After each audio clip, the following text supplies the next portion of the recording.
For over 2,000 years, one single philosopher has pretty much shaped how we in the West think about, well, everything. Politics, love, reality itself. His name was Plato, and his entire worldview kicks off with one simple but totally radical question. No, really, just think about that for a second. What if everything you experience, everything you see, everything you touch, everything you hear is nothing more than a flickering shadow of some deeper, truer reality?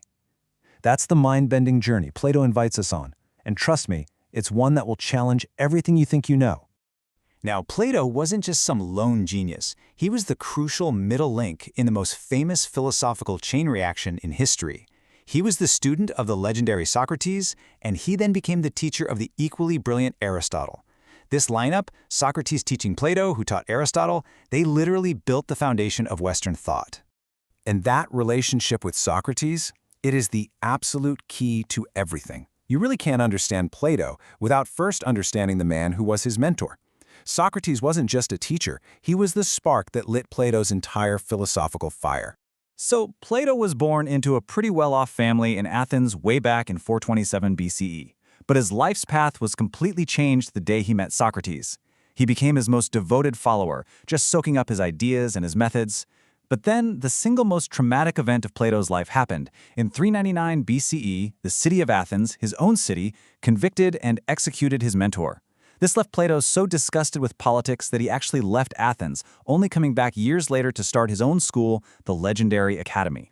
And that admiration he had, it was deep. For Plato, Socrates wasn't just smart, he was the best, most moral person imaginable. So the execution of the justest man alive became this central burning question that Plato would spend the rest of his life trying to answer. How could a society get something so fundamentally wrong? And how can we build a better one where wisdom and justice actually mean something? So what exactly did Plato learn from Socrates? Well, it wasn't a bunch of answers or doctrines. It was a powerful new way of thinking. It was a method.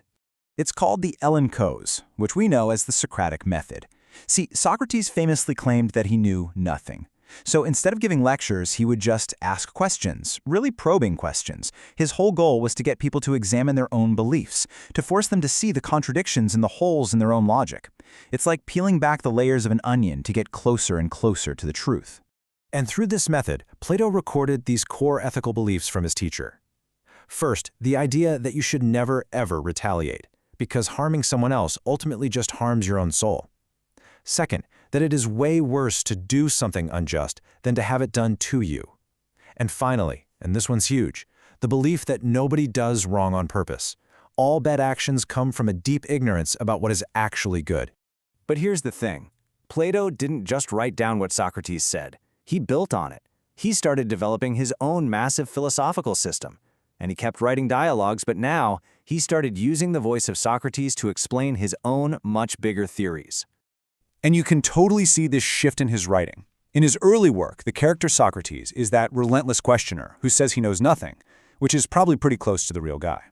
But in the middle dialogues, Socrates totally transforms. Suddenly he's this expert, confidently laying out these complex theories about reality, knowledge, and politics. The student had become the master, using his teacher as a mouthpiece.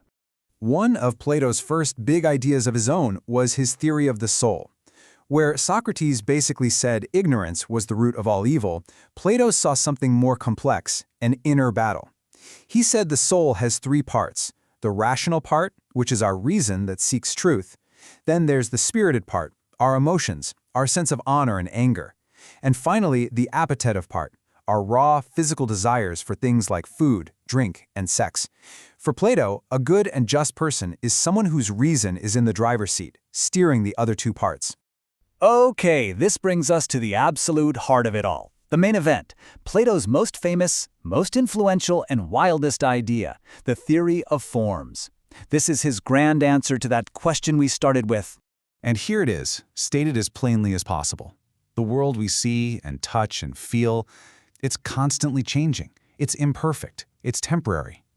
For Plato, that just couldn't be the ultimate reality. It had to be just a reflection, a cheap copy of something perfect, eternal, and unchanging. So the idea is this: for every single concept or object in our world, like justice or beauty or even just a chair, There exists a perfect, ideal version of it in a higher, non-physical reality. Plato calls this a form. So every beautiful painting we see is only beautiful because it's a flawed copy that participates in the one perfect, eternal form of beauty. Now, to help us wrap our heads around this mind-bending concept, Plato tells a story. And it might just be the most powerful and famous allegory in all of literature, the allegory of the cave. Okay, imagine a group of people who have been chained up in a cave their entire lives, forced to face a blank wall. Behind them there's a fire, and between the fire and the prisoners, people walk by carrying statues and objects. All the prisoners can see are the shadows of these objects dancing on the wall in front of them. For them, these shadows are reality. Now, what if one prisoner is freed and dragged out of the cave into the sunlight? At first, the light would be blinding, painful, but eventually, his eyes would adjust, and he would see the real world for the very first time, the actual objects, not just their shadows. But if he went back into the cave to tell the others what he saw, they would think he was insane. They'd probably try to kill him. And that's the punchline. Plato is telling us that we are those prisoners. The physical world we experience every day, that's just the world of shadows on the cave wall. The real world, the world of truth and knowledge, is the world of the forms, and you can only get there through philosophy and reason. The philosopher is that escaped prisoner who has a duty to go back and try to lead the rest of us out of the darkness. I mean, the sheer scale of Plato's influence is almost impossible to wrap your head around. These ideas didn't just stay in ancient Athens. They've echoed down through the centuries, shaping our world in ways we don't even realize. His school, the Academy, was literally the blueprint for every Western university.